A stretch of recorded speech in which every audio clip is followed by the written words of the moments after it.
So today we have Kelli Maxwell of Ember Marketing Group. Thank you so much for joining us, Kelli. Thanks for having me.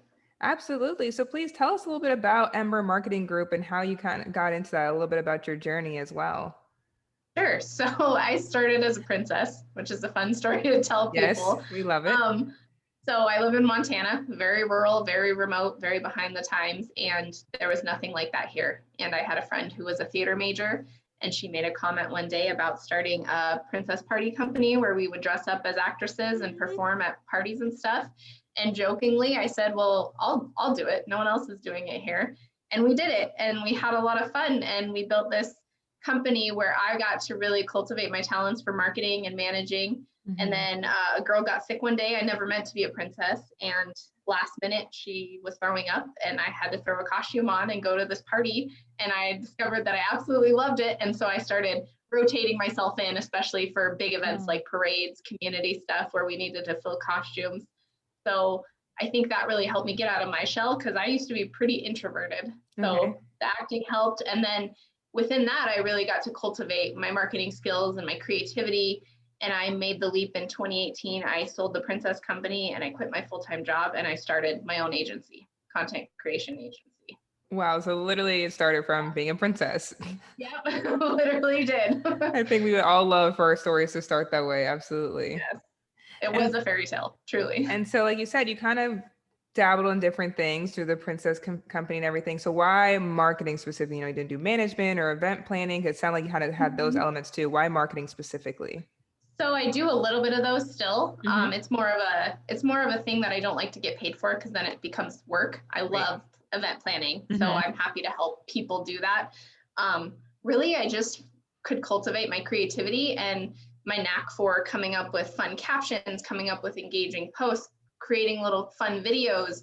And so I'm completely self-taught on video editing. I discovered I love making videos the most out of anything I do. And so I spend a lot of my time out with clients, filming them, or just cranking out content for social media, right? Which is fast. In a day, it's gone. So I get to do what I love every day, and it doesn't feel like work when I'm out filming and I'm editing videos and I'm strategizing with people on how to grow their company and taking something as boring as like an insurance agency and how can we market this in a fun way. So that's really what I love to do. Okay, and then paired with that, you are a busy woman. You also have a coffee company and you also have a podcast. So tell us a little bit about that as well. So the podcast kind of came about as a creative outlet because I started the agency, I was working, that paid the bills, but I wanted an outlet to celebrate. I really believe in collaboration over competition, and everything I do is based off of that. Like I said, Montana is really old school, and I'm really feeling a lot of pushback from the older generation of business owners. They thought princessing was stupid. They don't understand social media or why it's important to create content for it. And so honestly, the podcast was a way to just celebrate people who are doing bold, cool things and just show our community like, hey, it's cool to collaborate. We don't have to have such a closed-minded culture here. And the podcast just exploded off that model. Wow. And because of COVID, we only used to have guests live in our studio here in Montana. Because of COVID, we had to take it remote, like me and you are doing right now. And so now we have guests all over the world. We have 2 paid sponsors. We wanted to further monetize the show. So my husband, Kyle, is a whiskey drinker. He's like, hey, let's make whiskey coffee. No one else is doing that. So we made whiskey coffee and it worked. And so now we have the coffee company that monetizes the podcast show. So yeah, I am very busy. I have my hands in a lot of pots. So cool. So how do you keep yourself balanced then, like personally as well, when you're juggling so many different things? Yes. So that's super important because it's easy to get, especially when your entire job revolves around your brain power. I don't do a lot of things where I can just mindlessly work with my hands. I'm on all the time. And I also can't sleep because of that, because I'm constantly thinking of what am I going to post for this client later? What else can we come up with? So I really found for me, I'm best in the morning. So I have to go to bed at 8 p.m. because getting up at 5 is when I am at my best. Okay. That's when my brain power is fully functioning. So setting those boundaries of, I don't really do a lot of after hours stuff. I have my set routine. My day ends at 4. I get my girls from school. We go to the gym together. I'm a CrossFitter. That helps too with the mindset. And so we go to the gym. My daughters are 10. They weightlift. They're Olympic weightlifters. It's like a whole family thing. Like this is our structure of we go to the gym, we go home, we cook dinner together, we get ready for bed. There is no after hour stuff. There's no staying up late. There's no partying, because I know I need my 8 hours of sleep and I have to get up, and get stuff done. Mm-hmm. So just realizing that about myself and just staying true to those boundaries for myself was hugely helpful. Right. And then the system can definitely help. I'm a very systematic person myself. But then with that too, obviously sometimes life throws monkey wrenches. So what do you do? How do you handle it then when you do have things that might throw you off of routine that are unexpected?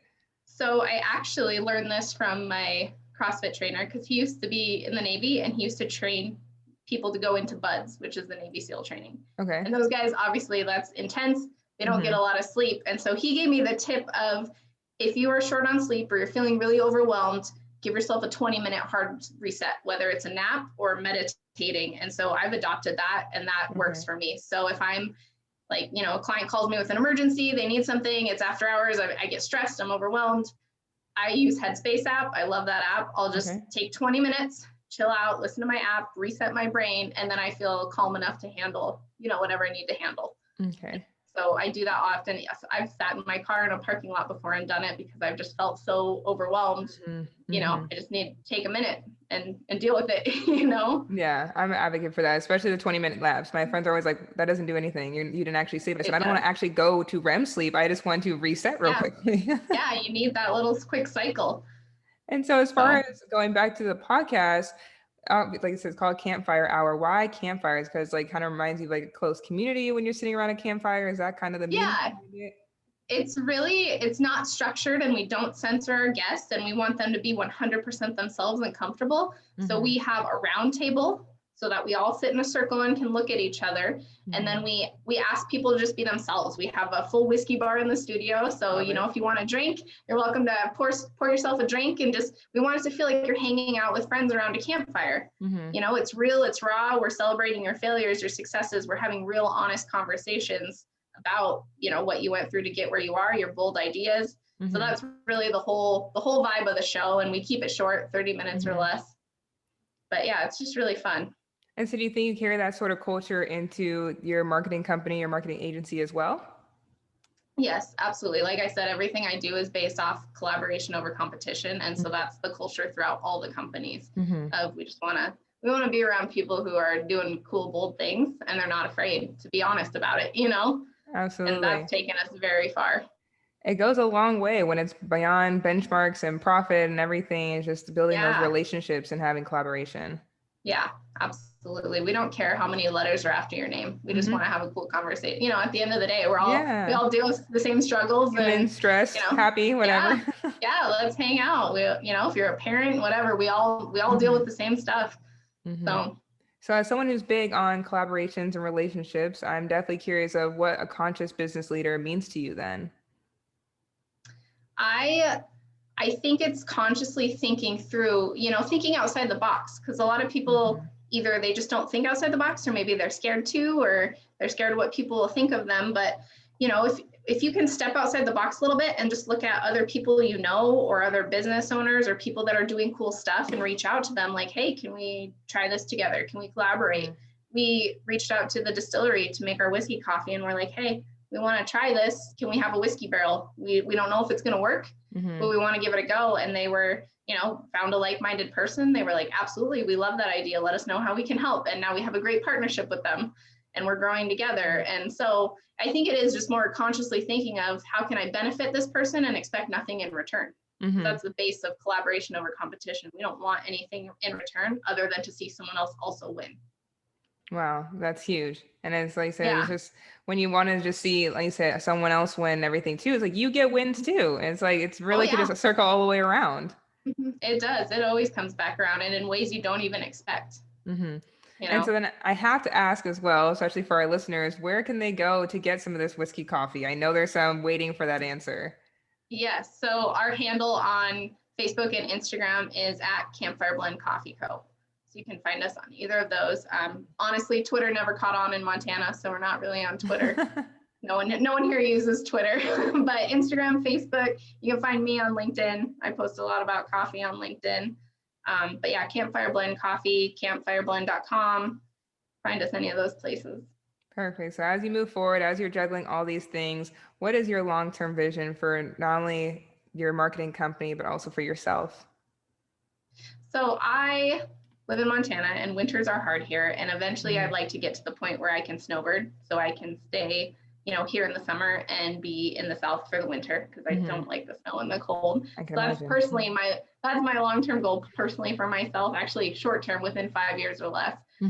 For the company, I would eventually love to grow the marketing agency to the point where I can sell it because it does get overwhelming. It's a lot of brain power. And some days I think I just want to break and I think I'm going to want to break and then I'm going to want to do something else, right? And dive into something else.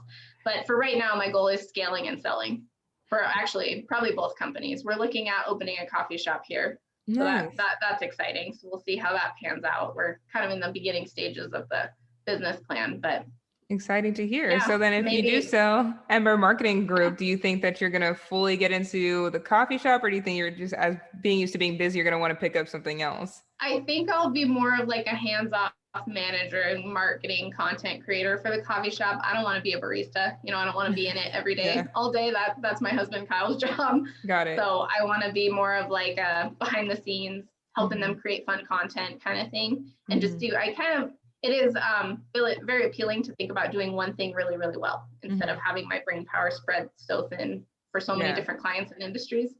So I think that's, long-term, also one of my goals. And so we covered how to get the coffee and how to reach for Campfire. For Campfire Hour, where should our listeners go for more information about Ember Marketing Group? So Ember, you can find at embermg.com and also on social media, Ember Marketing Group as well. I don't post a lot on there because, like I said, I'm in the scaling process, and right now I'm not trying to get more clients because I'm maxed out. And so we're scaling and growing and all of that stuff. But you can definitely find us and follow. And like I said, LinkedIn's a great place to get connected with me.